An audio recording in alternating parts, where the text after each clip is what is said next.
அன்பு உள்ளங்களே, இன்றைக்கு நான் அந்த மாதுளை பூக்குது காய்க்குது இல்ல அல்லது பூக்கவே இல்லை செடிச்சு வளருது அதை பற்றி தான் இன்றைக்கு பூரணமா இந்த காணொளியில பார்க்க போறோம். இதுக்கு என்னென்ன பாவிக்கணும், எந்தெந்த உரம் போட வேணும், இதுகளை தெரிஞ்சாலே நீங்க நல்ல செழிப்பா இதை வளர்த்து இது பலனை பெறலாம். எந்தெந்த காலநிலையில வச்சிருக்கணும், எந்தெந்த காலநிலையில வெட்ட வேணும், எந்த நேரம் என்ன உரத்தை போட்டு அதன் பலனை பெறலாம்ன்றதை நாங்கள் இந்த காணொளியில முழுமையாக பார்க்க போறோம். ஒரு சில அன்பர்கள் கூட கேட்டிருந்தார்கள், நெல்லா பூக்குது பூக்குது ஆனா காய்க்குது இல்லை என்று சொல்லியெல்லாம். அப்ப அதுக்குத்தான் நான் இன்றைக்கு பார்க்க போறேன். இப்ப எங்கட வீட்டுல நீங்கள் இந்த மாதுளை எப்படி இருக்கிறீங்க என்று பாக்குறீங்க என்று சொன்னா யோசிப்பீங்க, இந்த மாதுளை எப்படி வளர்த்திருக்கிறத பார்க்கல நாங்கள் என்ன உரம் போட்டிருக்கிறோம், என்ன இதன்றதை பற்றி உங்களுக்கு விளக்கமாக சொல்ல போறேன்.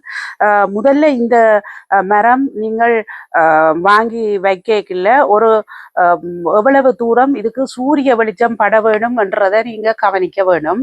குறைஞ்சது 8 மணித்தியாலம் சூரிய வெளிச்சம் பட வேணும். அதாவது நாங்கள் வெளியில நட்டுருக்கிறோம், தோட்டத்திலேயோ அல்லது ஒரு தாவரத்தை அண்டியோ அப்படி நட்டுருக்கேக்கல சூரிய வெளிச்சம் இருக்கணும், அதோட வெக்கையாகவும் இருக்க வேணும்.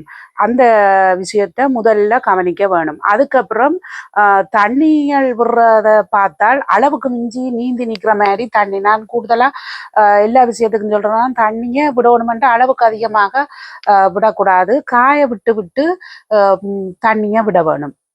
மற்றது இதுக்கு இப்ப கீவி மரத்துக்கு ஆண் பெண்ணு 2 மரம் நட்டாதான் கீவி காய்க்கும். இதுக்கு ஒரு மரத்திலேயே ஆண் பெண் 2மே இருக்கிறபடினால இதுக்கு 2 மரம் நட வேணுமென்ற கட்டாயம் இல்லை. மற்றது இந்த மரத்தை நாங்கள் ஓரளவு வளர்ந்து காய்க்கிற காலம் வர்றது இவ்வளவு காலம் 5-6 வருஷம் எடுக்கும். ஒரு மாதுளை மரம் சாதாரணமா நாங்க நட்டு நல்ல பெலமா வந்து ஒரு பருவத்தை அடைஞ்சா போல, எல்லாத்துக்கும் ஒரு பருவநிலை என்று இருக்குது. அந்த பருவநிலை இதுக்கு 5 வருஷம் கடக்க வேண்டும். சில பேற்ற மாதிரி என்று சொன்னா 7 வருஷத்துலேயும் காய்க்கும், சில பேற்ற மாதுளை 5 வருஷத்துலேயும் காய்க்கும். அது அதுக்கு போடுற சாப்பாடு தான், அதாவது பசலை அதுலதான் தங்கி இருக்குது. இதுக்கு நாங்கள் வளர்றதுக்கு எப்படியான பசலையை நாங்க பாவிக்க வேண்டும், அதாவது NPK என்று சொல்லப்படுறது நைதரசன், பொஸ்பரஸ், பொட்டாசியம் என்று சொல்லப்படுது. இந்த நைதரசன்ன்றது நல்லா வளர்ச்சிக்கு தேவை. இந்த மாதுளைகளோ அல்லது என்ன மரங்களோ வளர்றதுக்கு அடி வேரும் நல்ல வேர் ஊன்றி வச்சு நல்ல இல செழிப்பா வளர்ந்து வளர்றதுக்கு மாதுளை சரி மரங்களுக்கு சரி நைதரசன் தேவை. அந்த நைதரசன் எப்ப போட வேணும், நீங்கள் எல்லா காலத்திலையும் அதுக்கு வளரணுமென்று போடக்கூடாது. என்னன்னு சொன்னா வளர்ச்சி எப்ப வர்றன்னு சொன்னா இந்த குளிர் நாடுகள்ல 4ஆம் மாதம் மரங்கள் செடி கொடிகளா வர தொடங்கிடும். அப்ப நாங்கள் இதுக்கு 2ஆம் மாதம் பிறகு, அதாவது சில இடங்கள்ல வேலைக்கு நெல்ல வைக்கையா வந்துடும். அப்ப துளிர்த்து எப்ப வருதோ அதுக்கு முதல் நாங்கள் வேர்கள் நல்ல பெலமா வந்து இதண்டு வர்றதுக்கு நைதரசன் போட வேணும். அந்த நைதரசன் போட்டா போல பிறகு பூத்து வர்ற காலம் இருக்கு. பூத்து வர்றது இந்த கோடை காலம் ஆரம்பிக்க போது அந்த நேரத்துல பொஸ்பரஸ், பொட்டாசியம் கட்டாயம் தேவை. அதுக்கு நீங்கள் அந்த பூக்குற காலத்துல பிறகு நைதரசனை கூட்டக்கூடாது, அந்த நைதரசன் அளவை குறைச்சு போட வேணும். ஏனென்றா வளர்ச்சி வந்துடும். வளர்ச்சி வந்தா போல பூக்க தொடங்கினோன்னு அந்த பூக்கள் கொட்டுப்படாம காய்க்கிற காலங்கள் இப்போ 1-2 பூ கொட்டுன்றது நோமல். அதுக்காக பூக்கள் எல்லாமே கொட்டுப்பட்டு சொன்னா அதுக்கு பொஸ்பரஸ், பொட்டாசியம் பத்தாது. இதை நீங்க கேட்பீங்க, எப்படி நாங்க எங்க இருந்து வாங்கி எப்படி பாவிக்கிறதுன்னு சொன்னா, இயற்கை உரங்களை நீங்க யோசிச்சீங்கன்னு சொன்னால் இந்த காஞ்சோண்டியோ அல்லது குதிரை சாணங்கள் அல்லது மாட்டு சாணங்கள் அதுகளையெல்லாம் நாங்கள் பார்ப்போம். அதுகள் நாங்கள் நல்லா மரம் முளைச்சு வர்றதுக்கு பாவிக்கப்படுது. அப்படி நாங்கள் நல்ல செழிப்பா வேரூன்றி எல்லாம் தழைச்சுதுன்னு சொன்னா நோயல் வராது. அப்ப நோயலால பிறகு வர்ற பூக்கள் காயல் பாதிக்கப்படாது. அப்ப ஆரம்ப சத்து அடி அத்திவாரம் என்று சொல்லிவினன் தானே, வீட்டுக்கு அடி அத்திவாரம் சரியா இருந்தா தான் வீடு நல்ல இதா இருக்குமெண்டு. அதே மாதிரி தான் இந்த மரங்களுக்கு நீங்க பாத்தீங்கன்னு சொன்னா இந்த அடியை எப்படி நாங்க வெட்டி வெட்டி ஒரு அளவு வளர்க்கைகளே ஒரு அளவு மட்டும் அந்த அடியை பெலமா வச்சிருக்கணும்ன்றத கவனிக்க வேணும். சில பேருடைய மரத்தை பார்த்தால் அடி மெல்லிசா வரும், அப்ப மேல வர்ற கொப்பு அடிகள் வந்தா தாங்க இல்லாம இருக்கும். அப்ப நீங்க ஓரளவு உங்க உங்களோட அளவை வச்சுக்கொண்டு அவ்வளோத்தோட கட் பண்ணி விட்டா அதுல இருந்து கொப்புகள் கிளியல் வந்து பூக்கள் காயல் என்றெல்லாம் வரும். அப்ப அதுக்கு மேல நீங்கள் வச்சிருக்கலாம். இது வெளியில நடுறாக்களுக்கு உரியது. அப்ப இந்த பசலி என்று பார்க்கல இயற்கை உரமா நீங்க பாவிக்கிறதா இருந்தால் நீங்க விண்டர் காலத்திலயோ இதுலயோ நேரத்துக்கு இந்த காஞ்சோண்டு இது இலியலை எல்லாம் எடுத்து நீங்க காட்டு விடலாம். அதோட குதிரை சாணங்கள் மாட்டு சாணங்கள் அம்பிட்டு அதை மண்ணோட கிளறி தாட்டு அதை சுத்தி வர நீங்கள் மண்ணை அடி ஒட்ட வேருக்குள்ள கொண்டு போகாம ஓரளவு சுட்டு வட்டத்தோட கிண்டி அதை தாட்டு விட்டீங்கன்னு சொன்னா இயற்கை உரமா பாவிக்கலாம். அதை தவிர்த்து அதை தவற விட்டீங்கன்னு சொன்னால் இந்த இலியல் சாணங்கள் இதுகளை ஊற விட்டு அதுக்கு விட்டு கொள்ளலாம். அப்ப இதுக்கு வளர்ச்சிக்கு என்ன இயற்கை உரம்ன்றதுக்கு அதாவது இப்ப நீங்க அப்படி வசதி இல்லையென்று சொன்னா கடையல்ல பூக்கண்டு கடையல் சம்பந்தப்பட்டது ஜெர்மனியில வாழ்றேன்னு சொன்னால் உங்களை எல்லாருக்கும் தெரியும். பூக்கண்டுகள் சம்பந்தப்பட்ட கடையல் அல்லது பவுமார்க்ட் என்று சொல்றோம் அந்த கடையல் எல்லாத்திலையுமே நீங்க இதுக்கு வளர்ச்சிக்கு என்று சொல்லியே பொதுவா இருக்குது. அதை விட காஞ்சோண்டி அதால செய்யப்பட்ட உறவுமே இருக்கு வளர்ச்சிக்கு. அதை விட சாம்பல் பாவிக்கப்படுது. அந்த சாம்பல் எதுக்குன்னு சொன்னா காயல் பூக்களுக்கண்டு பாவிக்கப்படுது. அப்ப நாங்கள் சாம்பல் எடுக்கக்கூடிய வசதி இருந்தால் அந்த சாம்பலின் நல்ல சாம்பலா இருக்க வேணும். கண்ட பெயிண்ட் அடிச்ச விறகுகள் போட்ட சாம்பலா இருக்கக்கூடாது, நல்ல சாம்பலா இருக்க வேணும். அப்ப அந்த சாம்பல்ல பொட்டாசியம் இதுகள் கூட இருக்கிறபடியா அது காய்க்கு பாவிக்கலாம். அதையும் அளவுக்கு அதிகமாக பாவிக்க கூடாது. நீங்கள் அந்த ஒரு கிழமைக்கு ஒருக்கா கொஞ்சமா கரைச்சு அதை ஐதாக்கி போட்டு அதை விட்டா மிக மிக சிறந்தது. அப்ப அந்த முளைச்சு வரையக்கிலேயே கொஞ்சம் கூடின அளவு பசலைய போட்டு அதை நெல்ல துளித்து வர பண்ணிட்டா பிறகு நோயல் வராதுன்னு சொல்லி இருக்கிறேன். மரம் நெல்ல செழிப்பா வந்துடும். அதுக்கப்புறம் வளர்ந்து வந்து காய்க்க தொடங்கினா போல நைட்ரசன் சத்தை குறைச்சு பொசுபரசு பொட்டாசியம் சத்தை கூட்ட வேணும். ஏனென்று சொன்னா நைட்ரசன் தொழிற்பாடு மரத்தை நல்ல பிலமா வேர்கள் எல்லாம் நல்ல வேர் ஊன்றி பிலமா வளர செய்து நல்ல இடியல் தலைகள் வர பண்றது.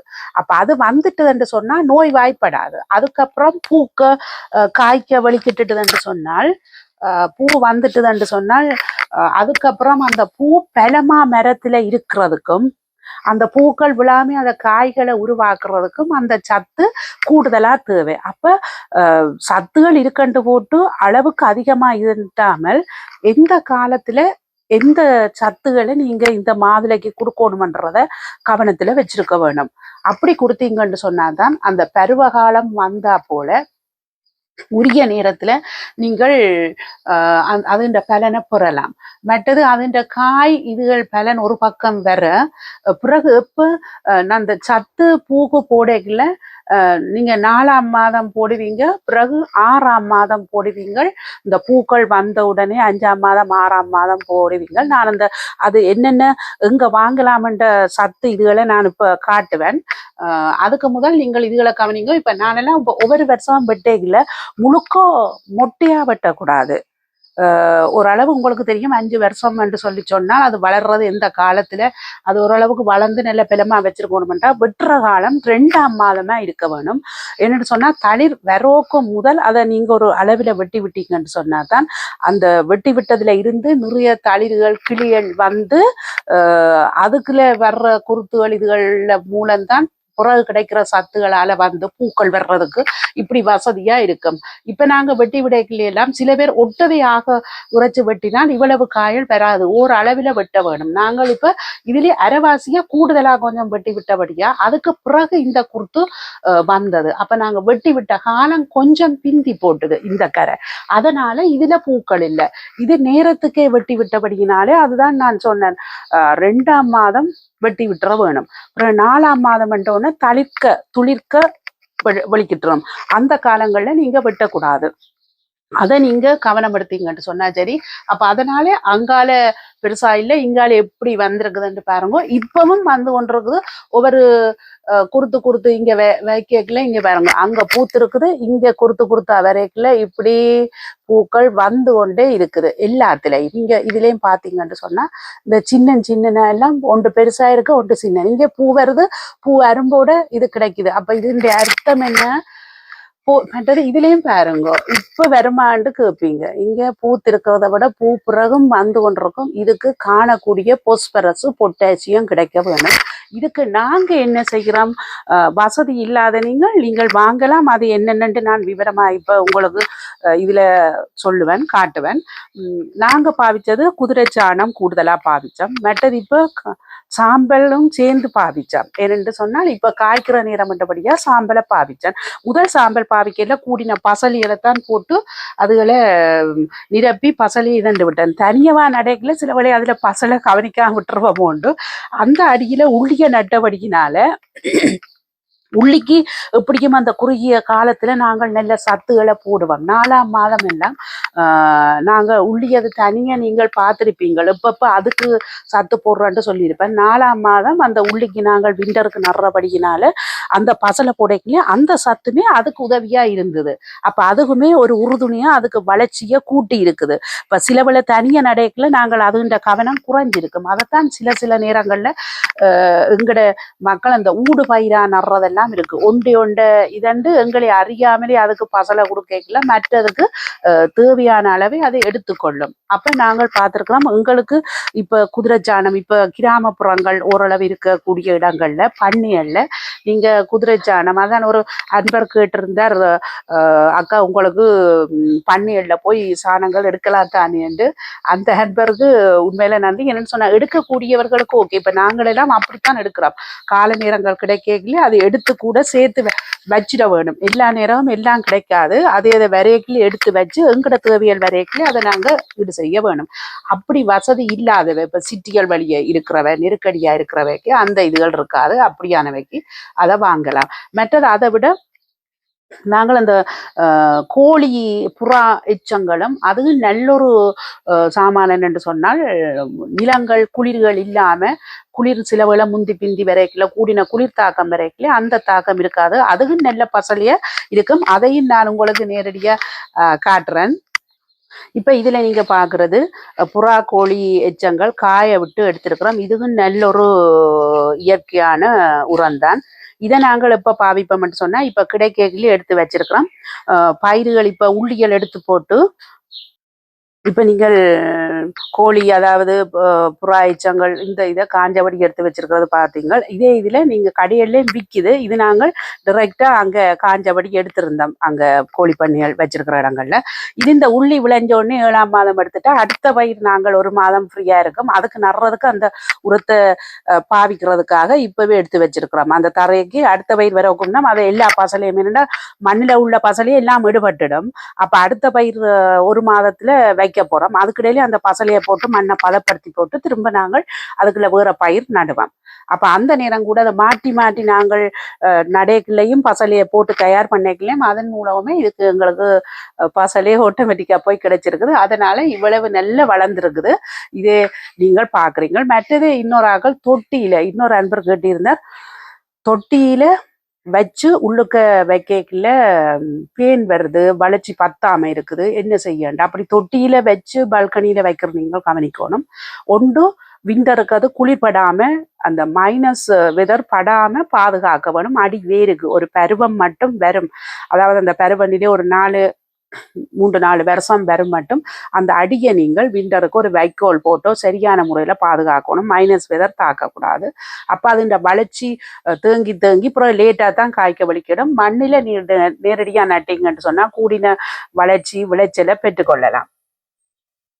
இன்னொரு காரணம் என்னென்று சொல்லி சொன்னா இந்த மாதுளைய அதாவது பூ காய்க்காம இருக்கிறதுக்கு என்ன காரணம் என்று சொல்லி சொன்னால் இந்த மகரந்த சேர்க்கையை உருவாக்குறது தேனீக்களை வரவழைக்கிறதுக்கு நாங்கள் கூடின கவனம் எடுக்கணும்.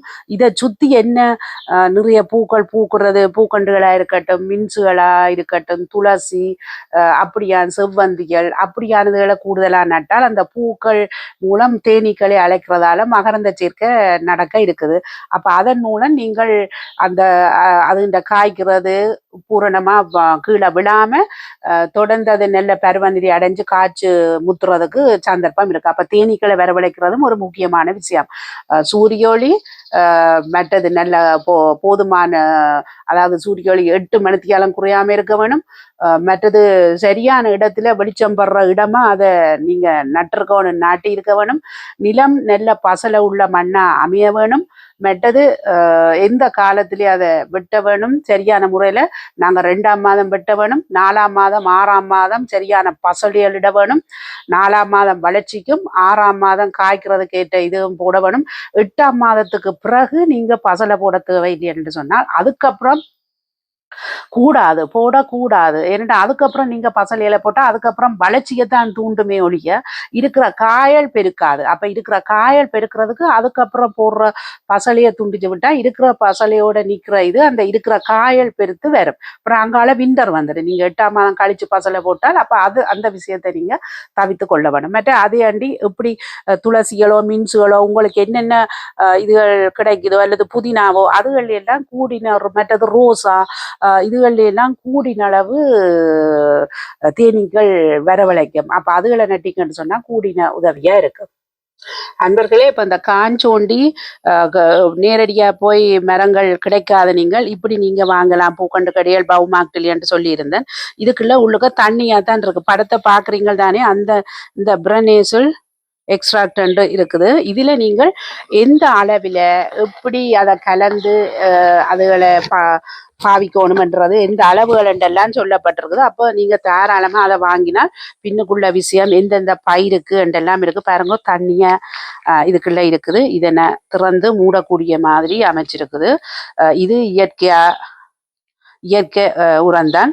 இதை நீங்கள் பாவிக்கலாம் வளர்ச்சிக்கு கூடுதலா. இதோட நீங்கள் காய்க்கிற நேரம் என்று சொல்லி சொன்னா இது அளவை கொஞ்சம் குறைச்சு சாம்பல் இதை அதோட சேர்த்து கரைச்சு போட்டு நீங்க மரத்துக்கு தாராளமா பாவிக்கலாம்.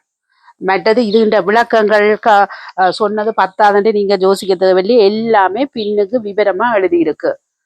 எந்தெந்த மரங்களுக்கு நீங்க வளர்ற செடிகளுக்கா இலவகை கீரை வகைகளுக்கெல்லாம் இதை கூடுதலா ஜூஸ் பண்ணலாம் என்று சொல்லி சொன்னா இது வளர்ச்சியை தூண்டுறபடியினால அதுக்கு கோவாவா இருக்கட்டும், தக்காளிகளா இருக்கட்டும், மற்றது கீரை வகை அதுகள் தான் கூட உங்களுக்கு இலையில தர்றது அப்படியானதுகளுக்கு வெண்டலாம். மற்றது இதுல தண்ணி கலந்துட்டு ஸ்ப்ரே மாதிரி ஸ்ப்ரே பண்ணலாம் என்றா இலப்பேன்கள். நீங்க சில பேர் கேட்டிருக்கு கூடுதலா இங்க இலப்பேன்களை தெரியல. அதை காஞ்சொண்டிகள் இதை பாவிக்கிறபடியினாலேயோ தெரியாது. நீங்க ஒரு சிலர் கேட்டிருந்தீங்க பால்கனியில வைக்கிறவங்களுக்கு பேன் இருக்குது என்ன செய்கிறான்னு.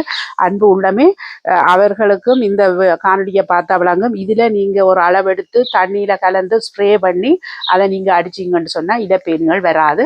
மற்றது அடுக்கி விடைக்குள்ள மரம் பலமா இருந்தாலே அந்த எதிர்ப்பு சக்தி கூட இருந்தால் அதுல பேன்கள் தொற்றாது. இதோட நீங்கள் இந்த காஞ்சோண்டி இந்த திரவத்துக்கு உங்களுக்கு இலப்பேன்கள் நோய்கள் சொல்லு கேட்கல என்று சொன்னால் நீங்க இந்த நீம் ஆயில் என்று சொல்லி இங்க விற்கிது பாருங்கோ. எல்லா அதாவது பவுமாக்டுகளையோ பூக்கொண்டு கடையில நீங்க வாங்கலாம். அல்லது இங்கே ஓட பண்ணி அமேசான் இதுகள்லையுமே எல்லா இடத்துலையும் வாங்கி கொள்ளலாம். கூடுதலாக நீங்க பவுமாக்டுகளுக்கு போனாலே வாங்கலாம். இதையும் கலந்து நீங்க அதோட நீங்க ஸ்ப்ரே பண்ணி கொள்ளலாம். அதாவது இலையில பேன் இலையில பூச்சி பிடிச்சிருக்கு அப்படி என்று சொன்னதுக்கு தான் இந்த மருந்து. மற்றது இயற்கை உரமா மாட்டு கொம்பு நகங்கள் என்று சொல்லி அரைக்கப்பட்டு அது குருணி குருணியா இருக்கும். அந்த தூளை குருணி குருணியாக்கி அதை வச்சு விற்கிறபடியினால அதை நீங்கள் வாங்கி போடலாம். என்னட்டு சொன்னா அது நின்று வேலை செய்யும். போட்ட உடனே பக்கண்டு வேலை செய்யாது. என்னட்டு சொன்னா நேற்று முறை அன்பர் அடிச்சிருந்தார் கத்தரிக்கண்டுக்கு நான் உரத்தை போட்டேன் கருகி போச்சேன்னு சொல்லி. கத்தரிக்கண்டு வளரணுமெண்ட் எல்லாருக்கும் ஆசைதான். என்னடா கத்தரிக்காய விரும்பாதார்கள் எவருமே இருக்க முடியாது. அதனால அந்த கத்தரிக்காய் செழிப்பா வளரணுமெண்ட் உரத்தை கொஞ்சம் கூடுதலாக பாவிச்சு விட்டுட்டினா அந்த இதுல அது கருகி போச்சு. அதுக்கு நான் அந்த கருகினால் என்ன செய்ய வேணுமென்ற விஷயத்தை இதுல கவனிங்கோ. நீங்க உரத்தை கொஞ்சம் கூட போட்டுட்டீங்க, போட்ட கையோட கருகிட்டுதுன்னு சொல்லி சொன்னால் சாடியில வச்சிருந்தேன்னு சொன்னா நீங்க அடுத்தடுத்து ஒரு கிழமைக்கு ஒவ்வொரு நாளும் தண்ணி விடுங்கோ. ஏன் தண்ணி விடுறீங்கன்னு சொன்னால் அந்த தண்ணி அந்த உரத்தை கழுவி கொண்டு போயிடும். அப்ப அது தாக்கம் குறைவா இருக்கும். அப்ப ஒரு மாதத்துக்கு நீங்கள் பிறகு உரம் போடக்கூடாது. போட்ட உரத்தாலே அதுக்கு பாதிப்பு இருக்கு, கருகுது என்று சொன்னா ஒரு மாதத்துக்கு உரம் போடக்கூடாது. அந்த நிறைய ஒவ்வொரு நாளும் தண்ணியை ஊத்த ஊத்த அதுல உள்ள அடர்த்திய குறைச்சிடும். அப்ப அதுல இருந்து பிறகு மரம் அந்த உரம் கொஞ்சம் குறைஞ்சு தன்மை குறைஞ்சா போல அது நோமலா வளர்ந்து பிறகு நல்ல செழிப்பு தரும். அதுக்கப்புறம் நீங்கள் கவனமா இருக்கணும். அளவா உரம் போட வேணும். தண்ணியை போதிய அளவு விட்டா சரி உரம் போடுற நேரம். இப்ப சாடிக்குள்ள நட்ட வைக்க இதை சொல்லியிருந்தேன். இப்ப மண்ணுக்குள்ள நீங்க டிரெக்டா நட்டுட்டு உரத்தை போட்டு கருகினு சொன்னா அந்த மர அடியோட வேற கொஞ்சம் விலத்தி அந்த இடத்துல உள்ள மண்ணை கொஞ்சம் எடுத்து போட்டு வேற நல்ல மண்ணா நீங்கள் உரம் போடாத மண்ணா அதுல போட்டு நீங்க அந்த மண்ணை மாத்தி விட வேணும். அதுக்கு நீங்க பிறகு இப்படியான இந்த மரக்கறி படம் காட்டி இருக்குதானே இந்த உரமும் நீங்கள் எல்லா இடம் வாங்கலாம். இப்படியான உரத்தை நீங்க நோமலா பாவிச்சு கொள்ளலாம். அதாவது நீங்க கொஞ்சம் கொஞ்சமா பாவிக்க வேணும். இது காய்க்கிறதுக்கு நல்ல பூ வந்து காய்க்கிறதுக்கு செழிப்பா வந்து காயில தர்றதுக்கு தான் இந்த உரம். இவ்வளவு நேரமும் உங்களுக்கு இந்த மாதுளைய எப்படி வளர்க்க வேண்டும், எப்படி அதுல இருந்து பலனை பெற வேணும், எப்படி என்னென்ன அலுவல்களை பார்த்தால் நல்ல பலனை பெறலாம் என்ற விஷயங்களை சொல்லியிருந்தேன். கூடுதலாக அன்பர்கள் கேட்ட தகவல்களை திரட்டித்தான் அதுல நான் உங்களுக்கு அந்த கேள்விகளுக்கு மறுமொழியும் தந்திருக்கிறேன். இதை விட்டும் உங்களுக்கு வேறு தகவல்கள் தேவை என்று சொன்னா நீங்க கொமெண்ட்ஸில் எழுதுங்க, உங்களுக்கு மறுமொழி தருவேன். மற்றபடி நீங்க பார்த்துருக்குறீங்க, இதை பார்த்தா யாருக்குத்தான் உங்களுக்கு பிடிக்காது, இப்படி பூ காய் வரைக்கில்ல எல்லாம் நீங்கள் இதை பார்க்கறதே ஒரு சந்தோஷம். மற்றது காய் வந்து ஒரு 4-5 காய் வந்து ஒரு முறை நல்ல பலனை தந்துட்டாலே அது அதை விட சந்தோஷம். மற்றது இந்த காய்கள் எல்லாம் நீங்க எடுத்து முடியல இந்த இலியலை கூட வீணாக்க தேவையில்லை.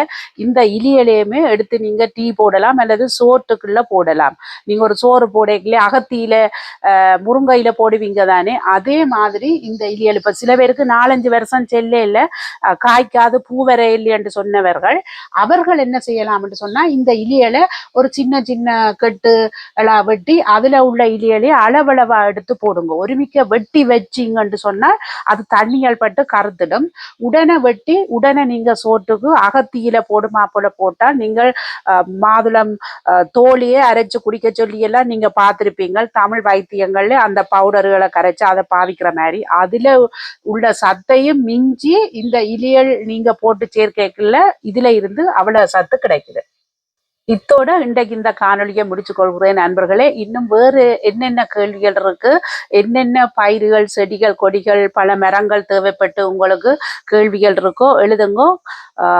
இத்தோட இந்த காணொலியை முடிச்சு கொண்டு அடுத்த காணொலியில் சந்திக்கும் வரை நன்றி கூறி விடை பெற்றுக் கொள்கின்றேன். நன்றி, வணக்கம்.